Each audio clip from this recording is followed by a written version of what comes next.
નમસ્કાર મિત્રો,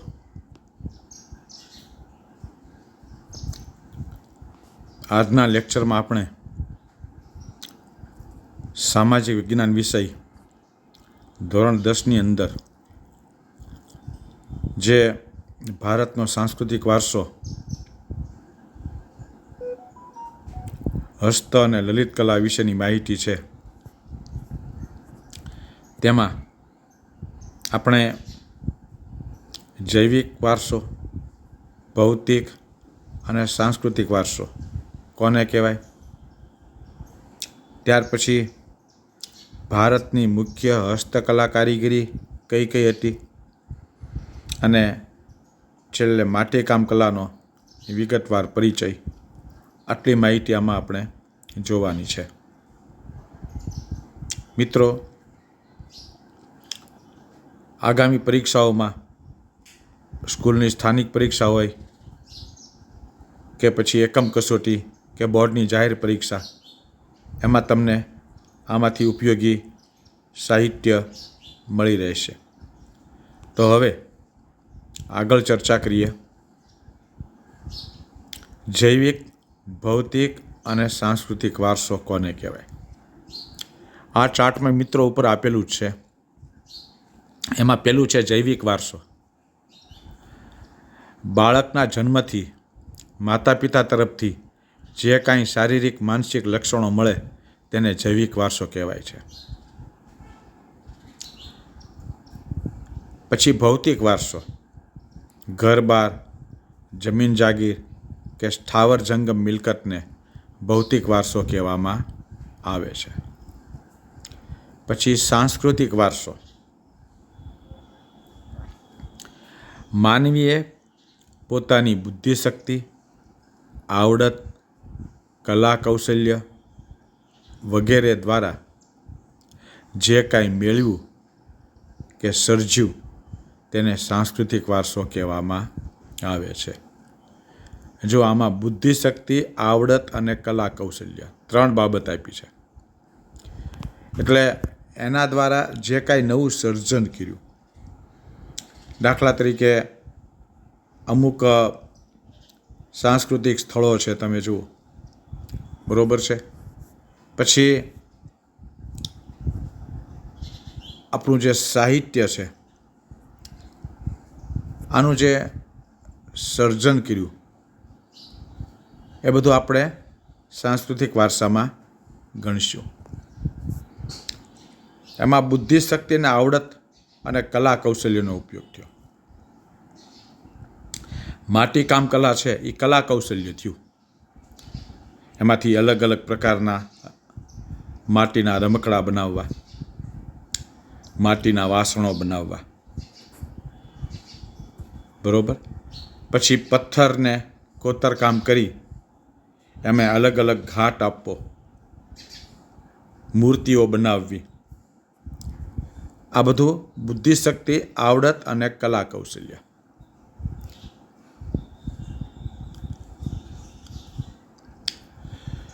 ત્યારબાદ ભારતની મુખ્ય હસ્તકલા કારીગરીના નામ જો અહીંયા આપ્યું જ છે: માટીકામ, વણાટકામ, ધાતુકામ, ભરત ગૂંથણ, ચર્મ ઉદ્યોગ, મોતીકામ, જરીકામ, અકીક કામ અને કાષ્ઠકલા. ભારતની આ મુખ્ય હસ્તકલાઓ હતી, બરોબર. માટીકામ છે, હાથથી માટીને યોગ્ય ગાંઠગૂંઠ આપી અને એમાંથી જુદા જુદા આકારો બનાવવા. વણવું, વણાટકામ કરવું. મોતીકામ, ભરત ગૂંથણ કામ કરવું. આ બધી કલા કારીગરી, હસ્તકલા. ત્યારબાદ છેલ્લો જે પોઈન્ટ છે આ કલા કારીગરીમાં, એમાં માટીકલા વિશે અહીંયા થોડી માહિતી આપી છે. પ્રાચીન યુગમાં ધાતુની શોધ થઈ એ પહેલાં લોકો માટીમાંથી બનાવેલા પાત્રોનો ઉપયોગ કરતા હતા. એ સમયે રમકડા, ઘડો, ઘોડિયું, કુલડી, માટલી, ચૂલો, ઈંટ વગેરે સાધનો માટીમાંથી તૈયાર કરવામાં આવતા હતા. અનાજ સંગ્રહ કરવાની નાની મોટી કોઠીઓ પણ માટીમાંથી બનાવવામાં આવતી હતી.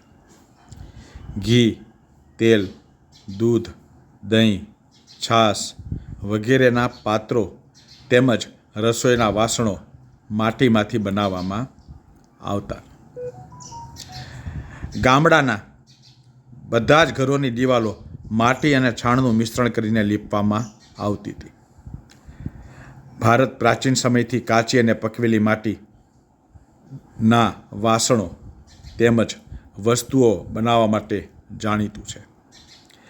આ બાબતનો પરિચય આપણને તેલંગાણાના નાગાર્જુન કોંડા અને ગુજરાતના મહેસાણા જિલ્લાના લાંઘણજમાંથી મળી આવેલા હાથથી બનાવેલા માટીના વાસણોના જૂના અવશેષો પરથી મળે છે. લોથલ, મોહેન્જોદડો અને હડપ્પા